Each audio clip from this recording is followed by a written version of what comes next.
introduction and then start.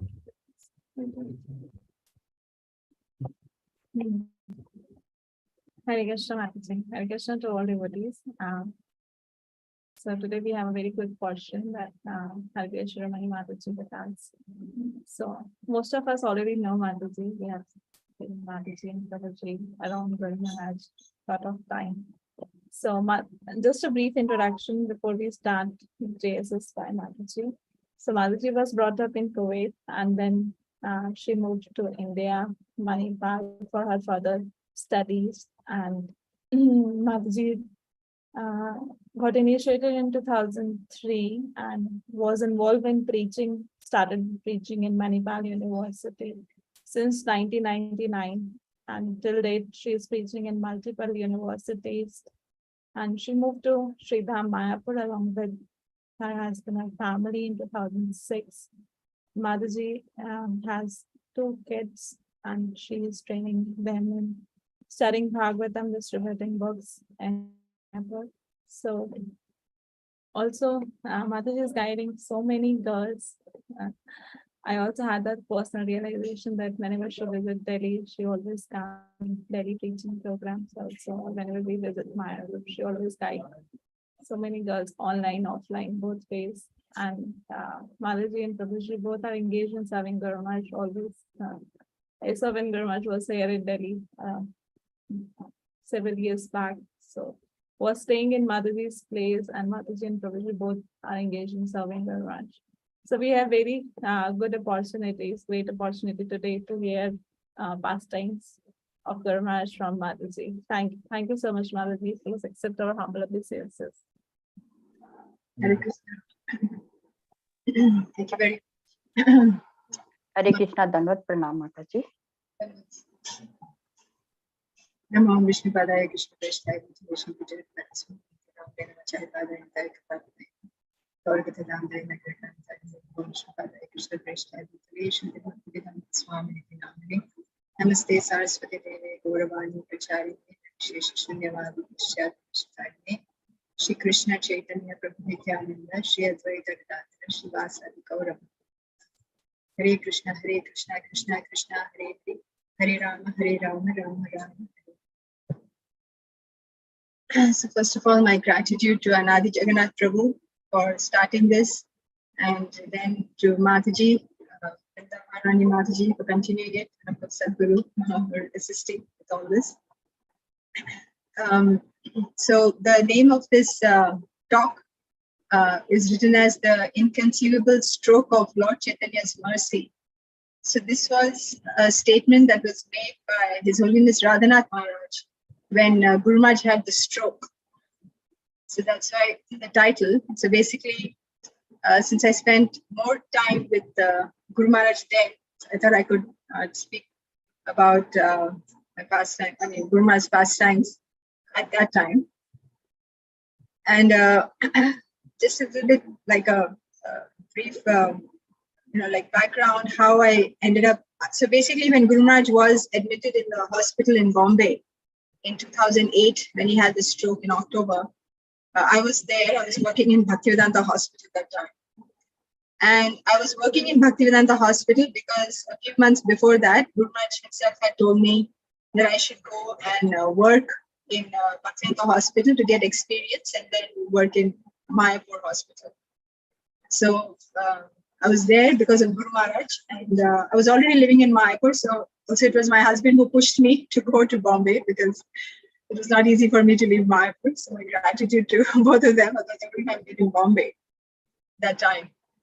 So when Guru Maharaj had the stroke, it was Radhanath Maharaj's instruction that there should be, our devotee doctors should also be in the hospital 24 hours, just to kind of keep a check on what is going on. So by Guru Maharaj's mercy only, I used to do the day shift, which was from 7 a.m. to 2, but Guru Maharaj is there, so sometimes it would stay longer. So initially when Guru Maharaj had the stroke, I think, I don't know how many of you may remember, so many years back, but for many days, the doctors there, the neurologist, there was one Dr. P.P. Ashok, he didn't have any hope Actually, none of the doctors in that hospital had any hope. And in the ICU where Guru Maharaj was admitted, there were 2 ICUs in that hospital. It's a huge hospital. That particular ICU was like the critical ICU, I mean, where many people didn't make it. So every day the doctor would come on his rounds in the morning. First, of course, I would reach at around 7 o'clock. So first I would go and offer my obeisances to Guru Maharaj and just try to, just like as a doctor, I would say, Guru Maharaj, lift your leg, because that's how they analyze how the patient is doing. And somehow in my memory, I remember when I would go and tell Guru Maharaj something like lift your left leg, there would be some movement. But when Dr. Ashok would come after an hour and a half, Guru Maharaj would not respond to anything. So every day they would come out from the ICU and all of us would be waiting there and would just shake his head. Every day it was the same thing for a few days. Then one day Guru Maharaj started showing some response, and they were really shocked because the kind of stroke that Guru Maharaj had in that area of the brain where he had, there was hardly any chance of any patient surviving. It's called a pontine hemorrhage. So there was no hope. And even they said if he survives, he'd just be like a vegetable like that, you know. So finally, when Guru Maharaj started showing some response, remember the doctor came out and then he said, because we could all see that Guru Maharaj was responding also, then he said, your Krishna has done this, he said. The top neurologist there. So, so then after that, of course, then Guru Maharaj had a long way to go. Nobody knew what kind of debilities Guru Maharaj may have. And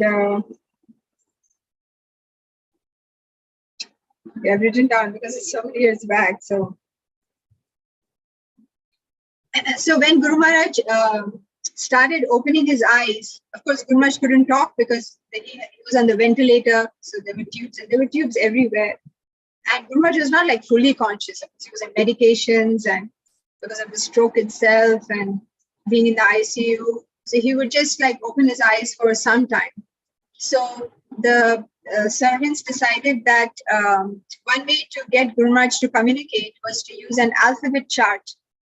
So where we could take the chart to Guru Maharaj and then ask him to point the letters, and then he can try to convey to us what he wants to say.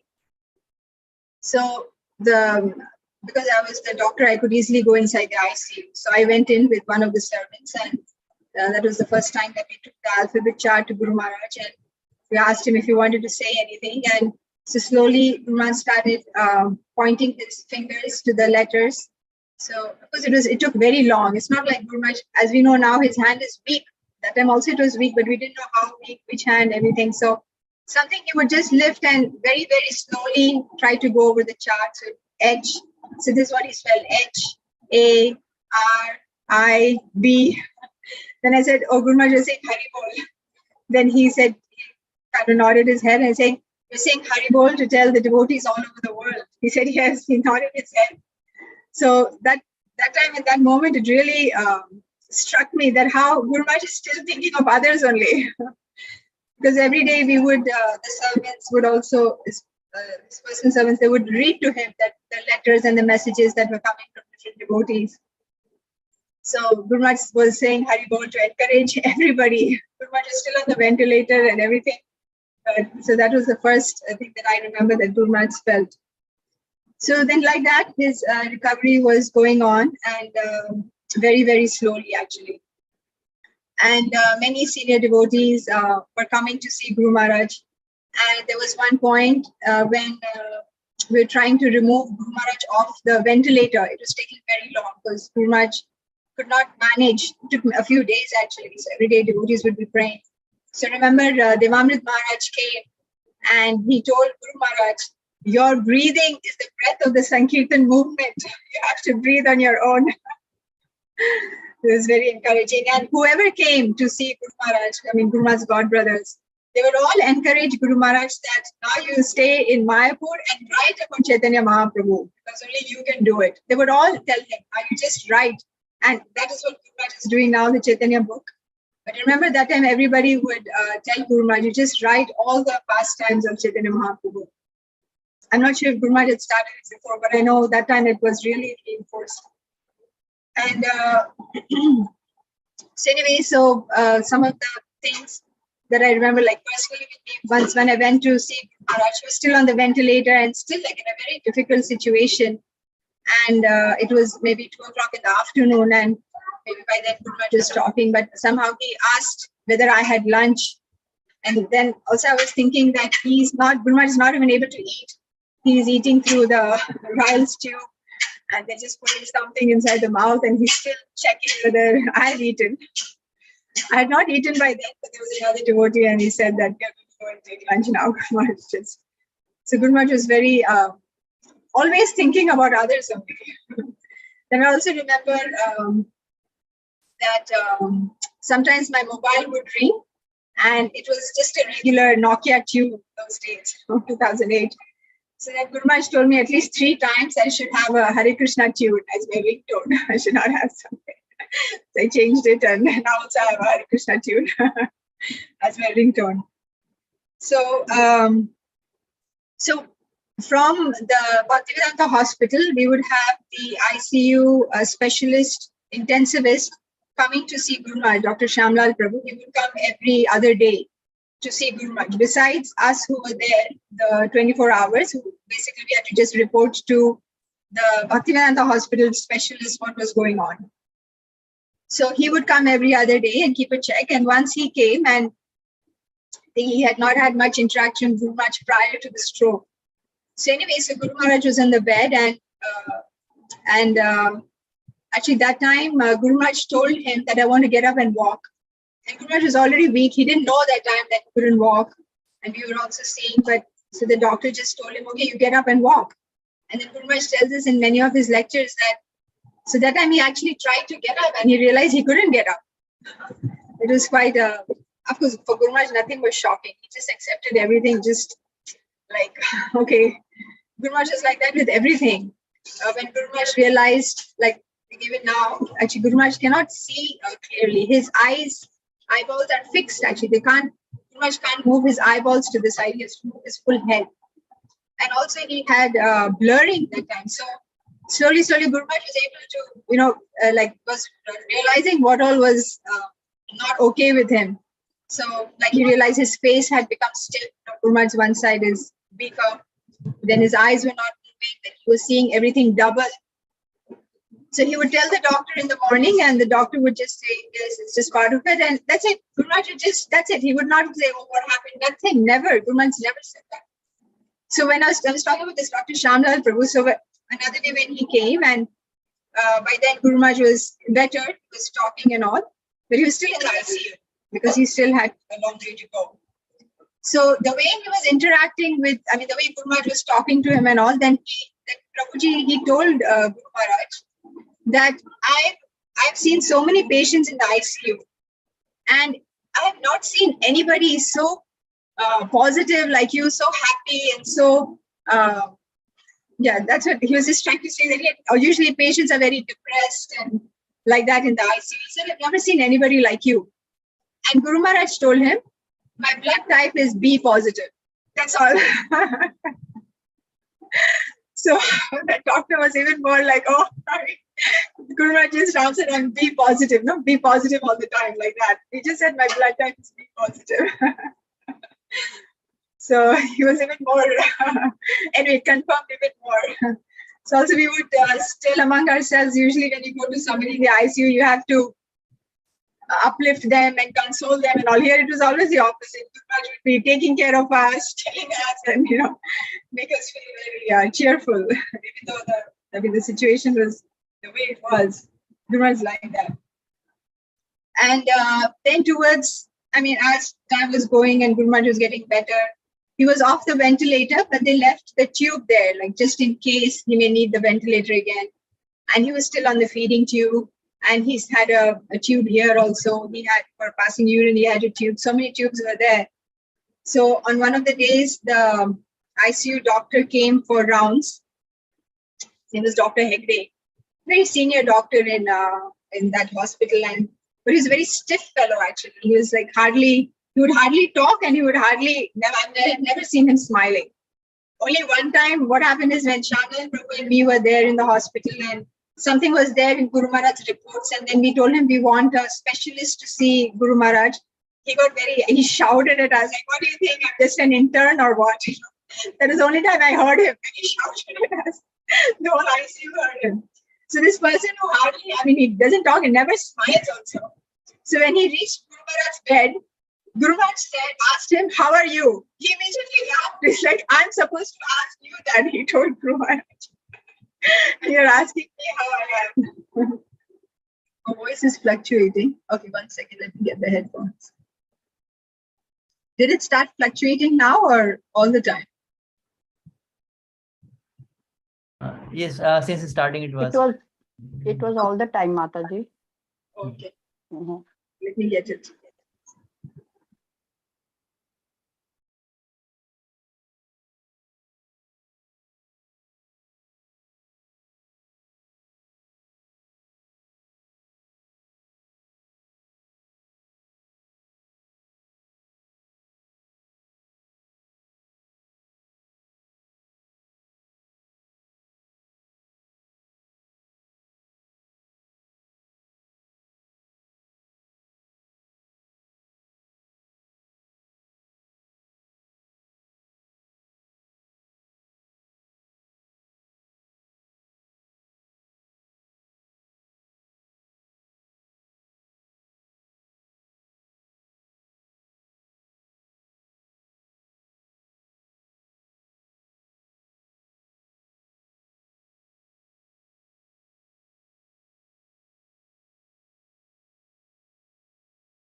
Is it better now?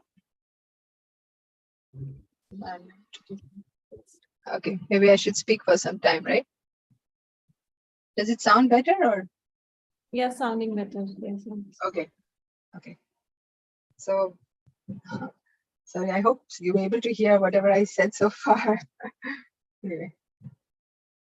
So, so when this ICU doctor came to Guru Maharaj, and then Guru Maharaj asked him, how are you? And immediately he broke into a laugh and he told Guru Maharaj that I should be asking you that question.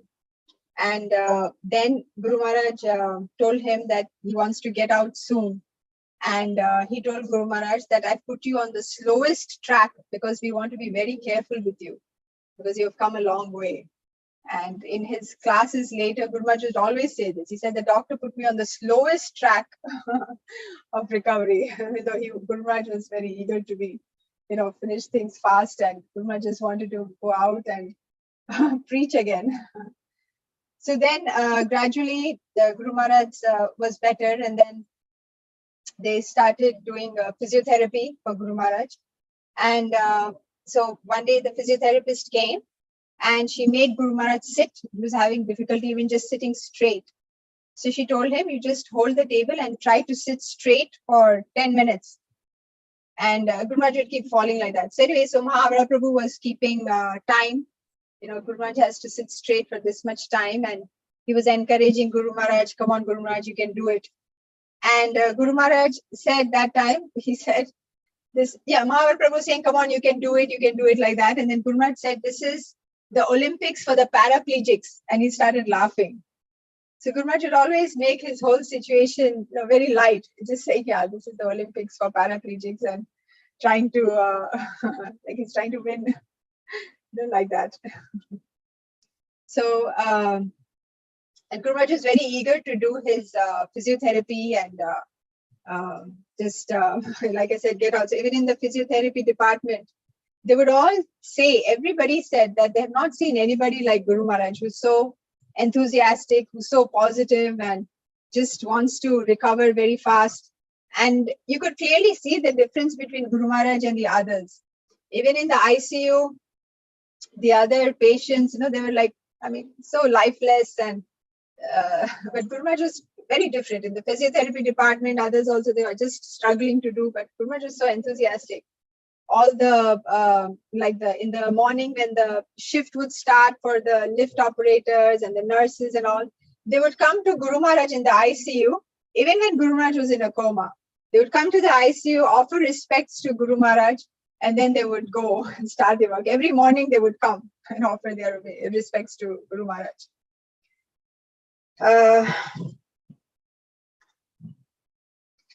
And just as Guru Maharaj is always thinking of others, he also never forgot any small service that anybody did for Guru Maharaj. I was staying in the house of Adikeshwar Prabhu and Premvila Mataji in the beginning. Very grateful to them also for that. And Mataji would make buttermilk for Guru Maharaj, like fresh buttermilk. Twice a day she would send, in the morning and then again in the afternoon. And she would not come physically. She would send it with somebody. And anyway, in the hospital, they didn't allow other people to come. And then Guru Maharaj met her after many years. And then when I introduced her to him, he said, yes, she used to bring buttermilk for me.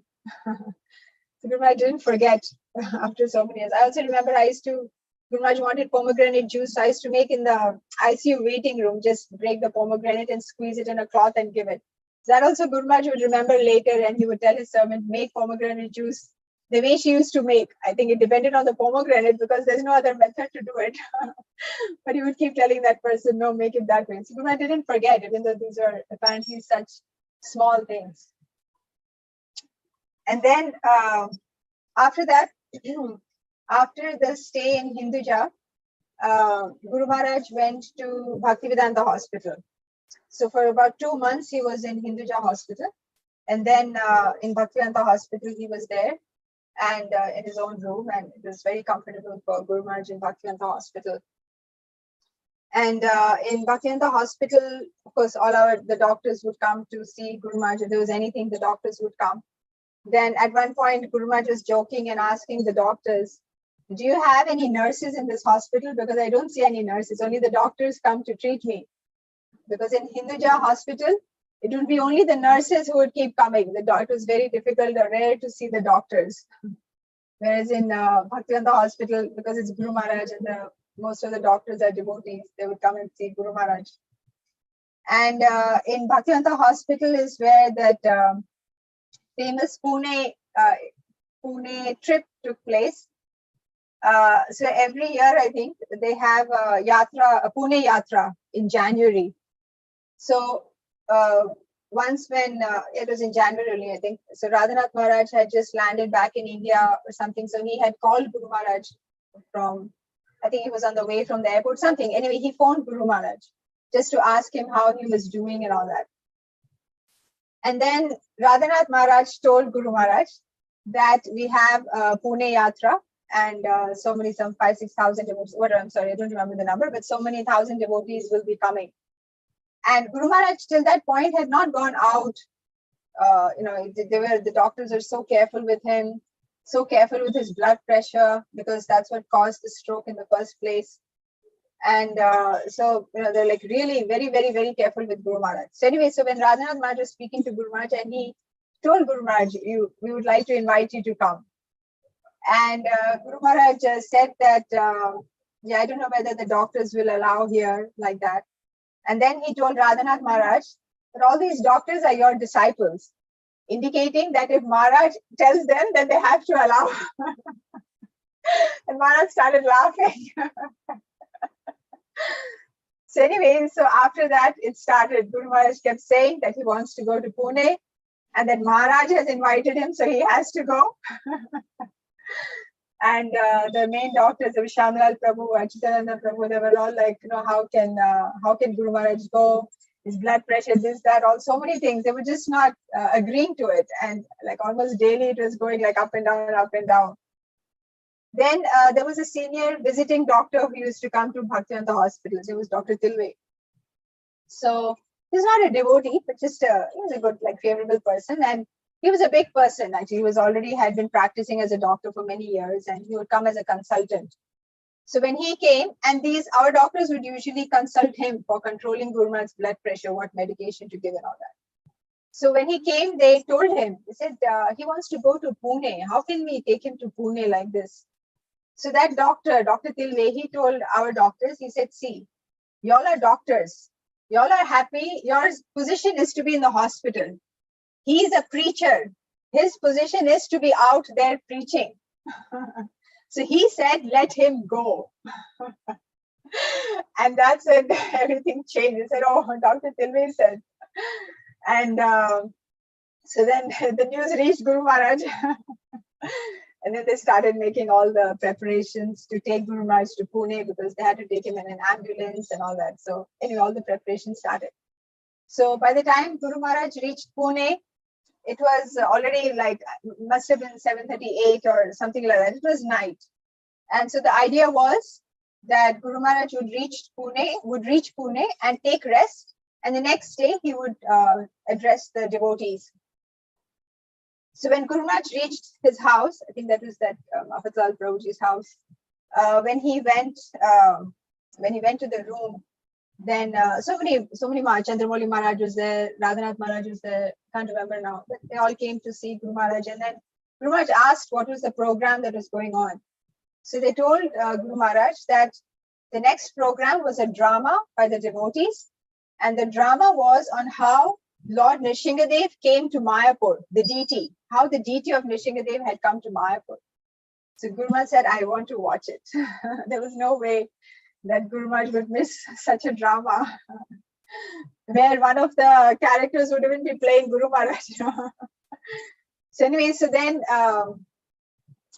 and also as soon as we reached Pune and Guru Maharaj reached his room, the doctors checked his blood pressure, and the blood pressure had come down, like close to normal after all the traveling and everything. But that's what is normal for Guru Maharaj, to travel and preach. And then Guru Maharaj got ready, and then they brought Guru Maharaj out. So from the room directly, the door would open to the stage. So when Guru Maharaj went to the stage, there was this sea of devotees, and the sound of happiness or excitement, or what do you call it, that those devotees made, I don't know, 6,000-7,000 devotees all together, so uproarious, like Hari Bol. It's like welcoming a soldier back on the battlefield. That sound and that how to say, the welcome that they gave Guru Maharaj, I mean, it was literally out of the world. So it was very nice. So many of them had tears in their eyes, the happiness that Guru Maharaj is back on the field. So that was the famous Pune story that Guru Maharaj used to also tell many times in his classes. So anyway, in Bhaktivedanta Hospital, another incident which had happened was that Guru Maharaj's eyes, especially one eye, wouldn't close completely. So he started getting some sort of an infection there. And so the ophthalmologists of Bhaktivedanta Hospital, they were telling Guru Maharaj that he should get a surgery done. A surgery which involves putting, like they would lift up his eyelid and they would put a small weight underneath the eyelid.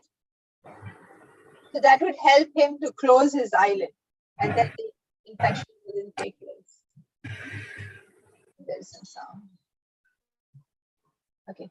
So now in Hinduja Hospital, Guru Maharaj had a very bad experience with the eye doctors, the ophthalmologists, because there also Guru Maharaj couldn't close his eyes. So to close his eyes, they had put a stitch here, and there was thread, and they would pull down the thread and tape it here. So the thread was tugging on his eyelid, and it was becoming red and like very painful.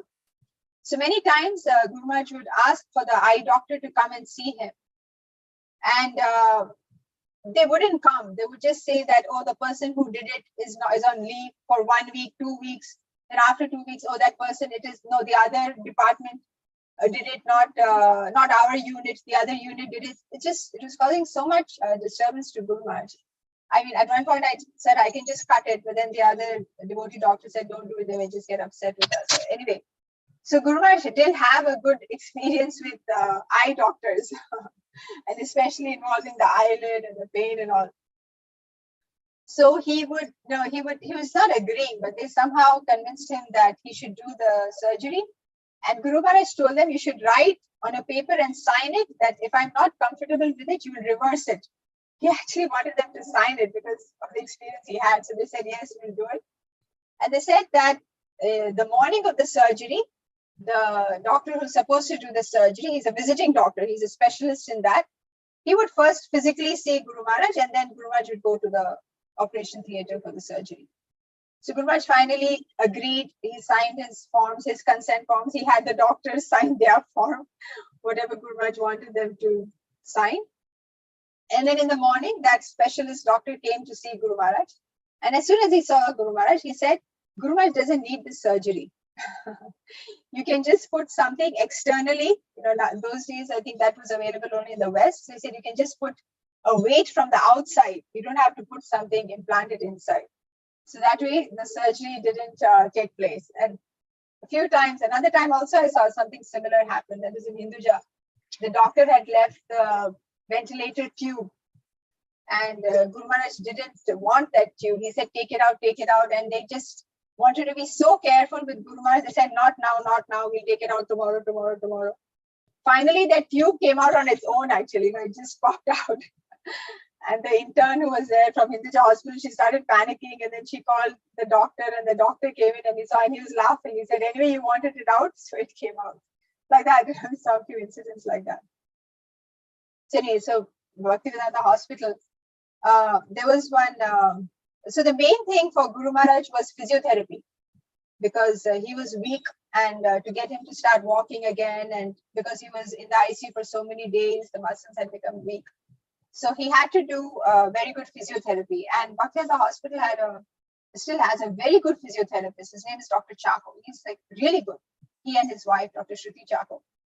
So Dr. Chako, so Guru Maharaj had to go to Dr. Chako for physiotherapy, and the physiotherapy department was on the ground floor. Guru Maharaj was on the 4th floor or something like that. So of course, everything with Guru Maharaj would take a lot of time, because Guru Maharaj cannot do anything on his own. Everybody else is also getting used to how to be with Guru Maharaj, how to make things and all. So he was supposed to be in the physiotherapy department at 9, but Guru Maharaj could not make it at 9. It's just not possible. So the first day, I remember that this Dr. Chako, he called the ward where Guru Maharaj was, and then they told me, take the phone. And then when I went, and he was a little bit stern, kind of that the Guru Maharaj is supposed to come at 9 o'clock, and I've cancelled all my patients because he said, because the management has told me, for the management, for all our devotee doctors. So obviously they told Dr. Chako that you have to give full attention to Guru Maharaj, like in the morning time. So he was like, I've cancelled everybody, and so Guru Maharaj has to come on time. So I just tried to explain to him that it is a little bit difficult, but anyway. So Guru Maharaj would not go on time. He just couldn't. So anyway, so he went to Dr. Chako, and every day Dr. Chako would tell him to come on time, and he was a little bit stiff. But every day that Guru Maharaj is going to Dr. Chako, where Guru Maharaj is, Dr. Chako started having such a nice relationship with Guru Maharaj. Like when he would make Guru Maharaj do some exercise, he'd say, okay, only till 5, and he could count 1, 2, 3, 2, 3, like cheat, kind of whatever. So cheat Guru Maharaj, and then Guru Maharaj would also laugh with it. And the way Guru Maharaj's personality is, he's really started liking Guru Maharaj so much.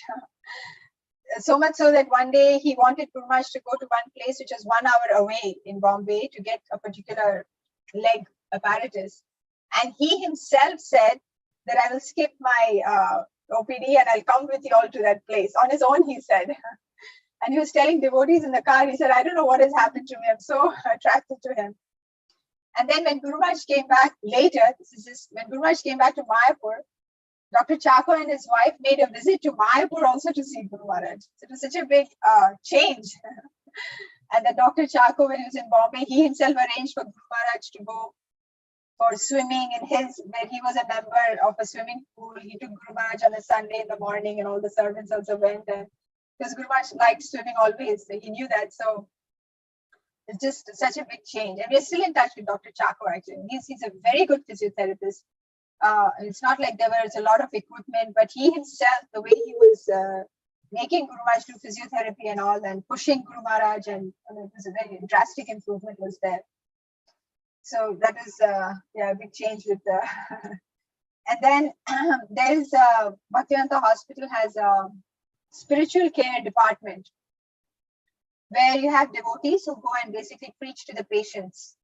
And they have tremendous preaching that goes on in Bhaktivedanta Hospital. They make so many devotees in the hospital itself. I think at that time, someone mentioned it's like at least 25 devotees a month, but it could be more. I can't remember because so many months back. But then I remember Guru Maharaj or Mahanidhi Maharaj, somebody made a comment that if they're making so many devotees, then we should have more hospitals than temples because they're making so many devotees.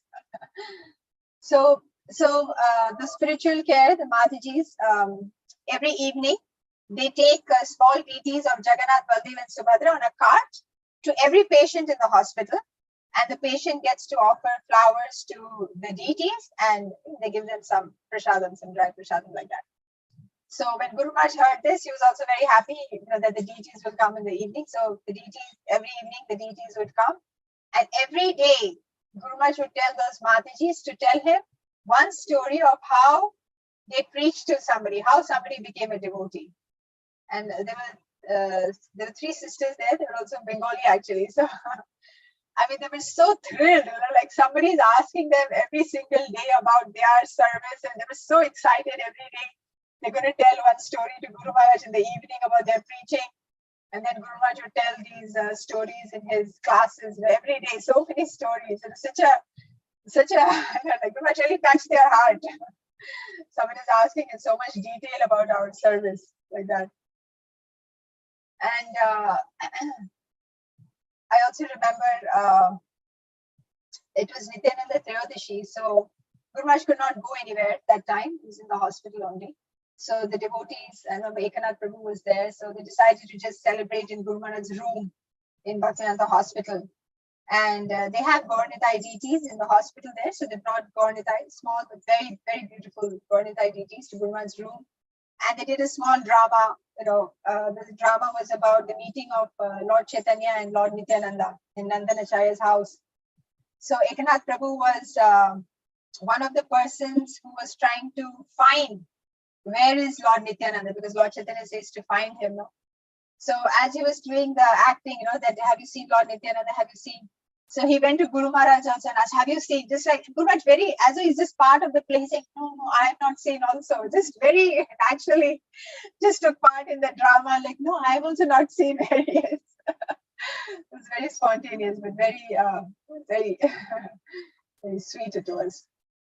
Let me just see my notes.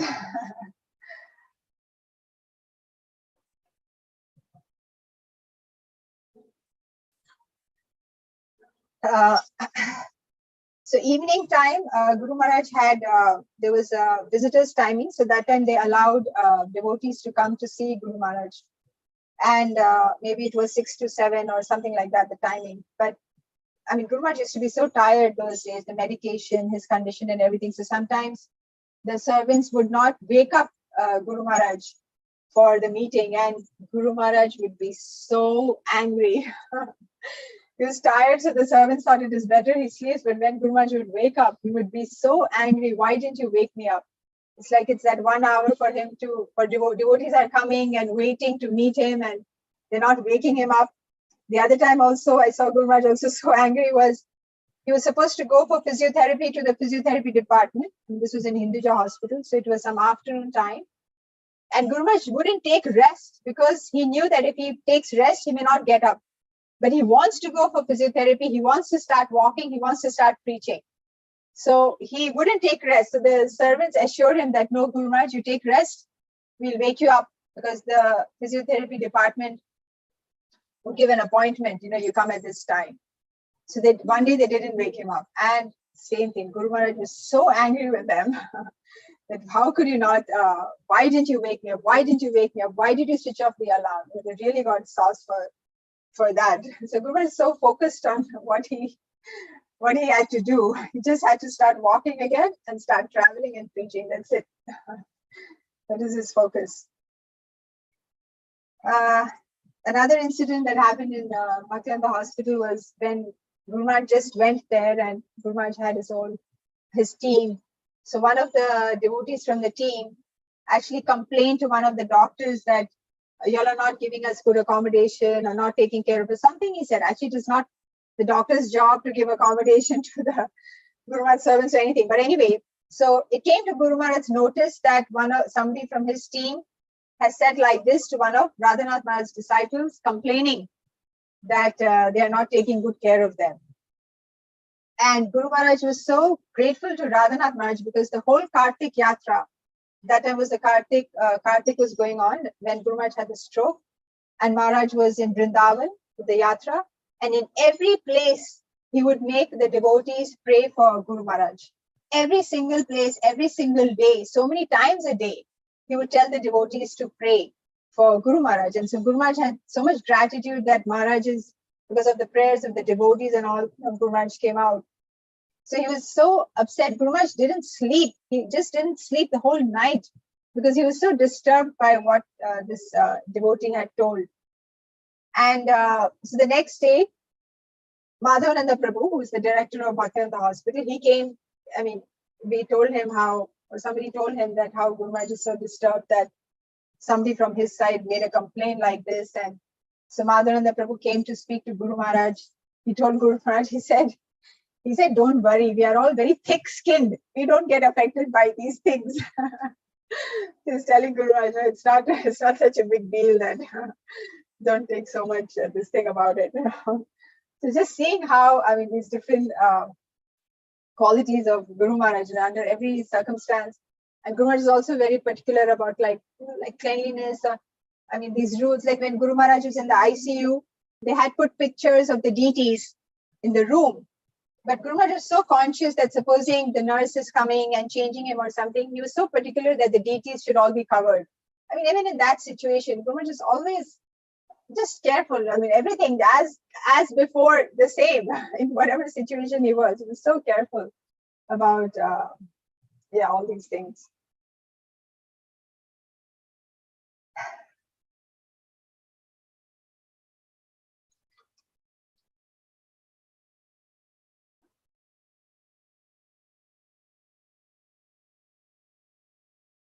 Okay, I think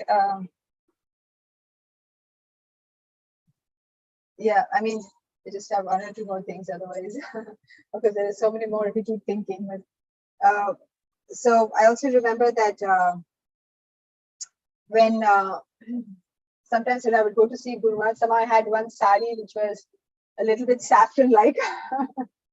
So 2-3 times Guru Maharaj just kind of pointed that it is a saffron sari and it is not good for me to wear a saffron sari. So anyway, it's something I remember. It's a good question. Anyway, of course, I stopped wearing it. Guru Maharaj didn't say don't wear it. He said it's saffron color. Like that. And this is something from the our side was in Hinduja hospital. When Guru Maharaj started eating normally, the hospital rule was that food from outside was not allowed. So they were really making it very difficult for us to take prasadam for Guru Maharaj. The Guru Maharaj's cook, that was Vasudev Prabhu, he used to cook in Juhu temple, and then they would bring the prasadam, but the hospital just wouldn't allow it. So then Madhav Prabhu, I think, contacted Gopal Krishna Maharaj, because Gopal Krishna Maharaj knows the Hindu jars and all. But by the time Maharaj would contact and get the appropriate people to give permission and all, it was taking a few days. So in the meantime, we had to figure out how to get the prasadam inside. So I remember one was Ekanath Prabhu. He figured out that there is another entrance from another building. There's 2 buildings of the hospital and there's a bridge. So he figured out how to come from there. That's OPD, so anybody can go there. And then, because he's white and he would smile and everything, the guard wouldn't stop him and he would just walk in with the prasadam. And I also remember, because I used to go in the morning and sometimes either me or Premtila Master would cook some breakfast for Guru Maharaj. So for me also to take it in, they would check our bags when we were entering the hospital. They would let me go, but I should not have anything.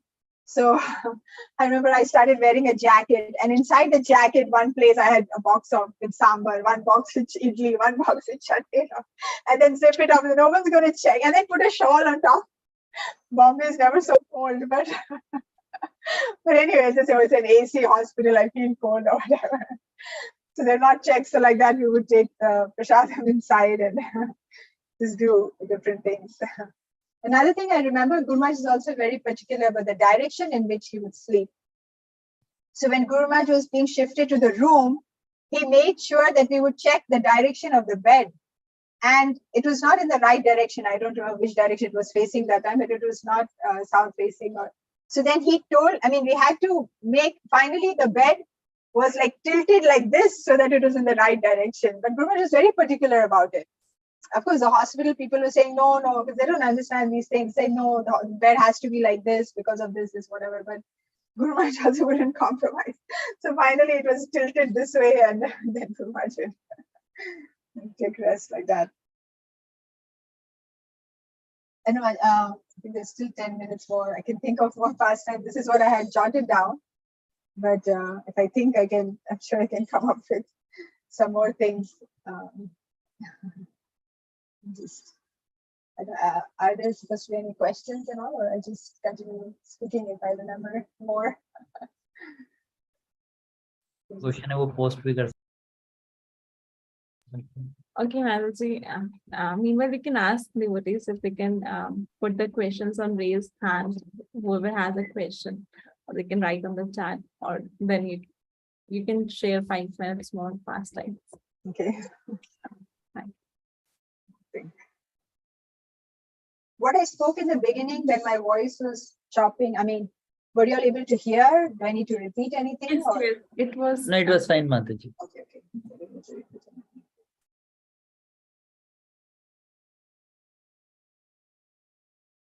So this was about the stroke, but there were some other things also, which because I mean, my introduction is about how I try to help girls in Krishna consciousness. So I definitely have to say that is because of Guru Maharaj only. When I was studying in Manipal, Guru Maharaj, he only used to tell us that we have to, I mean, would encourage us to preach to other young girls. And once Guru Maharaj was in Vrindavan, this is before stroke. So we had gone also to Vrindavan, and so my husband said, why don't you go and see Guru Maharaj? And I think in those days, it was very difficult to see Guru Maharaj. I mean, now also maybe, but now it's still easier actually. Those days it was really almost impossible to see Guru Maharaj. So I told my husband, what is the use? How will I see him? He said, no, you anyway, just go. So Guru Maharaj was staying in the guest house, the temple guest house, and that room was filled with all Prabhujis, and they just told us all to go out. And it's like, where is the chance of even trying to see? And there's so many devotees, Matajis waiting outside the room. And then anyway, at one point, Guru Maharaj came out of the room. So first he spoke to one Mataji. She was blind actually, some Western bodied Mataji. And then after that, I was there also. So Guru Maharaj came to me, and he knew I was trying to do some reaching out to girls in Manipal. So Guru Maharaj immediately asked me, what is the news? So then I told him whatever was going on at that point in time. And then Guru Maharaj said, girls usually have to struggle for Krishna consciousness. The boys usually have brahmacharis to guide them, but the girls are just left like that. He said, like Radheshyam Prabhu's group, they have a lot of brahmacharis preaching. So he said, so he encouraged me that yes, as girls, you should also preach and bring more girls to Krishna consciousness. So whatever it is that, I mean, not that I'm able to do, whatever Guru Maharaj has blessed us to do is going on because of Guru Maharaj and a constant encouragement and wanting us to do it. So I tell this to all especially to the Matajis who are preaching that, Guru Maharaj said like this, he encourages this a lot. And this is another topic. Once when Guru Maharaj was in Delhi only in ILBS hospital, this was during his liver and kidney problem. I remember when somebody asked him about whether they can pray to take some of the suffering of the spiritual master. So Guru Maharaj was saying that when he had the stroke actually, so there was one girl in Mayapur, she was in the temple that time, and the Nishinga Aarti was going on, the afternoon Aarti, and she was praying to Nishingadev that let me take Guru Maharaj's suffering. And immediately that time, there was one Prabhuji who was coming around with a lamp. And as soon as she prayed like that, that lamp, the wick actually somehow came on her chest and she got burnt there. And then he said about another devotee, one Prabhuji, he also was praying like that to Krishna that let me take some of the suffering, or some, instead of Guru Maharaj, let me suffer. And he said that that devotee, he reported to Guru Maharaj later, he got such a bout of cough immediately. He couldn't handle it. So Guru Maharaj's point was that he said one cannot even imagine the kind of reactions that the spiritual master is taking for the disciple. And they should not try to do that. He said, because they cannot imagine also what it is. And Maharaj made his face, he said, you cannot even imagine what the spiritual master is taking. So he said, instead of praying like this, you do your, follow your vows nicely, properly. And that time he was requesting the devotees to do the Tulsi circumambulation 4 times extra for him. So he said, just do this, follow that properly, and you can circumambulate Tulsi Maharani extra rounds for me. That was also very, very striking how Guru Maharaj made that point that time. So this is a little bit different from the stroke stories. Yeah.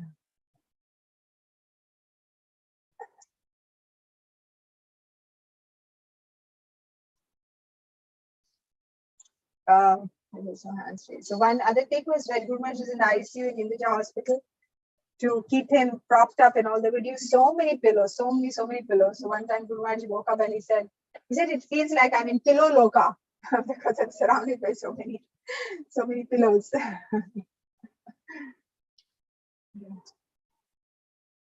Yeah, this is what I wrote down, but like I said, if I think things keep coming up, I have 3-4 books written with where I had written down the different pastimes of Guru Maharaj that time.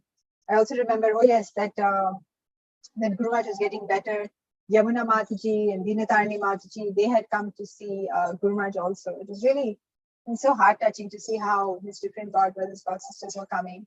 And there were some Gurukul kids also with them, from different parts of the world. I think they were on a tour or something with Mataji, both of them. And the afternoon lunch was arranged for everyone. And it was not pre-decided that Guru Maharaj would go there, but when they went there, they just told Guru Maharaj, why don't you join us for the lunch? And it was so nice. Guru Maharaj went there and all the devotees were there. And Yamuna Mataji sang that time also. Guru Maharaj requested her to sing. I can't remember whether she just sang Hare Krishna or she sang Govindam. I don't remember, but it is a completely different atmosphere just to see that whole thing. Yamuna Mataji there singing, Guru Maharaj sitting, and he has his own food. Everybody else is eating on the table. I think Maharaj was there, Radhanath Maharaj was there. So, yeah. Oh yes, this is one more thing I remember. I wrote down, but I forgot. Sachinandan Maharaj had come to see Guru Maharaj in Hinduja hospital, and he met Guru Maharaj and came out. And then when he met us, he told us, we didn't ask or say anything, he just told us, he said that don't think that you all are here because of your qualification. I guess he must have sensed that you were feeling proud or whatever. He said, you all are here because of the prayers of the devotees. So it's just like putting us in our place. Don't be proud that you're here because you deserve to be here. There are devotees praying everywhere for Guru Maharaj. So somebody has to be there to just be instruments to do different things. And that's why you all are here. So Maharaj said it on his own. There was a whole bunch of us standing there. So he told us that Maharaj is just straight on. Okay, Machi, I think there is a question. Yeah. How to increase our faith to Gurudev? Share some tips. So we come to know about the spiritual master by hearing from him. So of course you could hear about him also, like how we're doing, just like Krishna. There is Krishna spoke his words in the Bhagavad Gita. Then we also hear about Krishna and his devotees from the Bhagavatam. So to increase faith in Guru Maharaj, first we have to start hearing from him, because it is not a sentimental faith. Sometimes people will just see and they say, oh, I just feel that this person or this person or this person is my guru, but we don't know how he talks, what he talks, and all. So we need to hear from the spiritual master, or who may be aspiring for models. So please hear from Guru Maharaj, especially these days. Every class practically, Guru Maharaj is speaking about reading Prabhupada's books.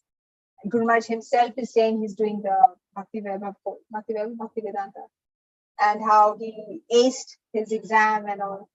And every day Guru Maharaj hears. And so every class, Guru Maharaj is just telling about reading. So we should follow the instructions of the spiritual master.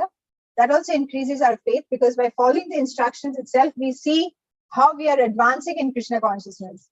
We follow Guru Maharaj's instructions to read the books. Guru Maharaj is promoting saying do Bhakti Shastri. They made it easier also to do Bhakti Shastri. And by following the instructions itself, also we develop faith, because we see the result. Oh yes, I'm making advancement.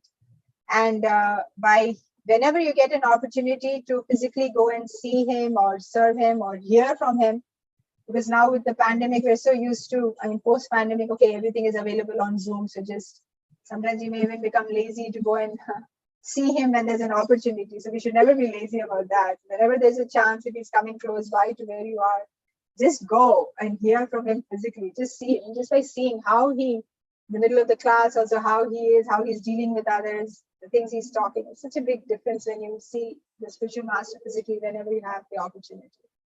So I hope that helps. Sridham Mataji, my obeisances to you, Mataji. Obeisances to Shiromani Prabhuji and Guru Maharaj. We visited him in Los Angeles when he was doing intense physical therapy in February of 2010. Why was there so much time elapsed before that started?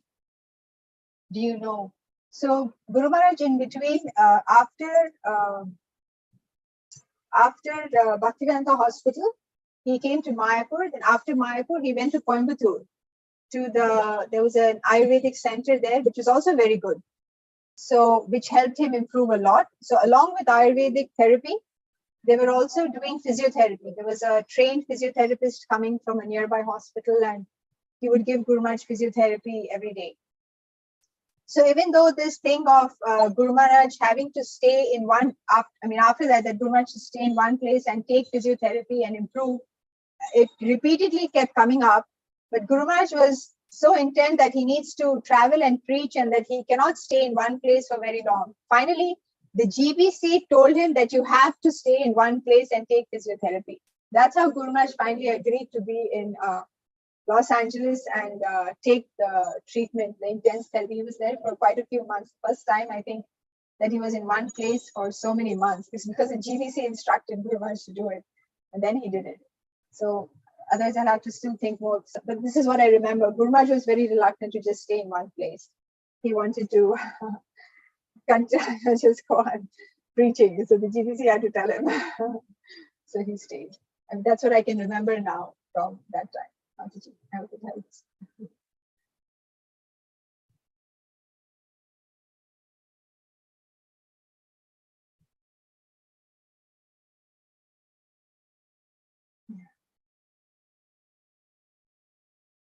Okay, thank you so much, Mataji, for telling so many wonderful pastime. It was like the whole journey that Raj went through in the hospital. So it was heartbreaking pastime. Thank you so much for sharing. Yes, very nice for me to recount the whole thing and remember Guru Maharaj. I also wanted to thank, there was a Krishna Prabhu's family also who hosted, who let me stay in their house. I'm grateful for that also. And Guru Maharaj was in Bombay.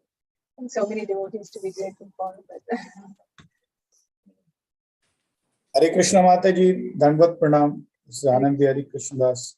Please accept my sincere honest obeisances, Mataji, on your lotus feet.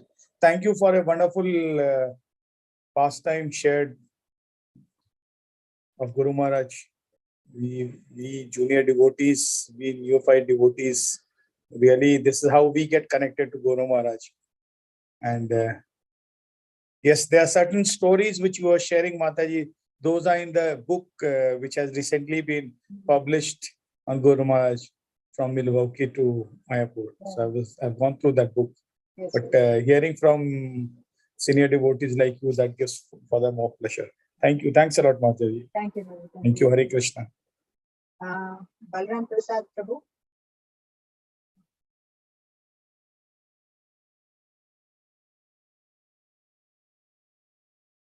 Prabhuji had raised his hand. I think it was a mistake. Prabhu, you want to say something? Balram Prasad Prabhuji? Yeah, Mataji, Dandvat Pranam, all glories to Guru Maharaj and Srila Prabhupada. I am from Naperville, Chicago suburb, Naperville. Mataji, I always had this thoughts that how initially I remember that I used to translate or repeat what Guru Maharaj says, right? Whenever he gives the lecture and all. So what was the experience when you repeat what Guru Maharaj says? Then I was thinking, what a mercy that you're repeating exactly what Guru Maharaj says. Yeah. So what was your realization, Mataji, on that? I just want to understand.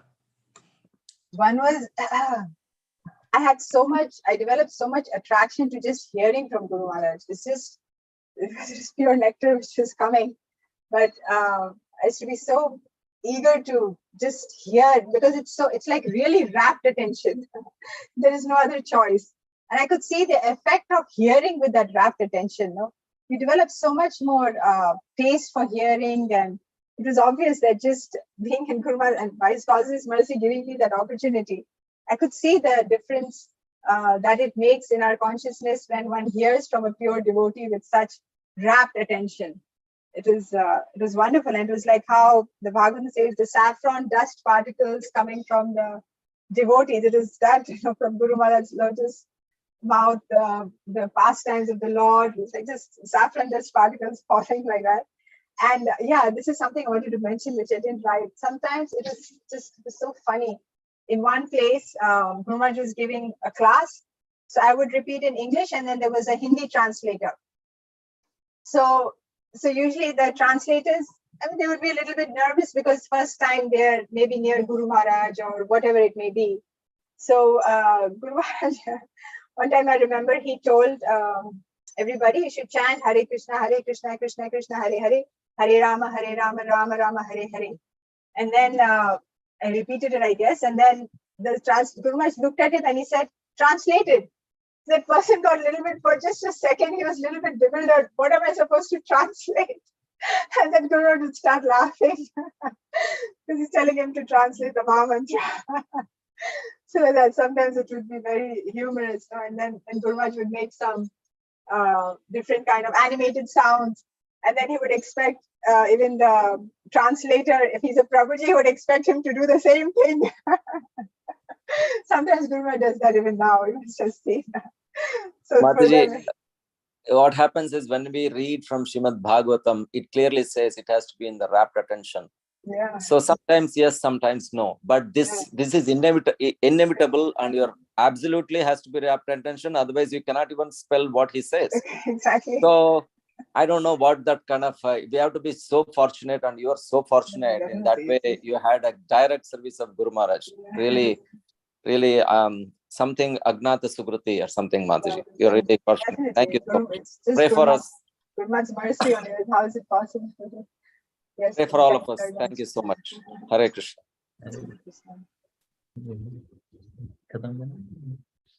So thank you, Mataji, for such wonderful pastimes. It was really like we got connected to ISKCON in 2010, so we didn't had this experience. Like now we keep getting updates about everything, but that time we got connected later. So even though, but when you were explaining the time and the situation and different pastimes, it was feeling like it is really happening right in front of us.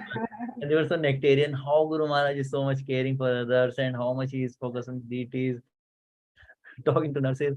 And I really like the pastime where you told like you all were hiding the prasadam. You had so much love. They were identifying, okay, how can we send prasadam? So really, really inspiring much to learn also from you all. Yeah. Thank you very much for this opportunity. I'm really grateful, especially grateful to Adi Jagannath Prabhu. Thank you very much, Sadhguru Mataji, Prabhuji. Thank you, Mataji. All praise to Guru Maharaj, all praise to Srila Prabhupada. And the God of our Philadelphia. Hare Krishna.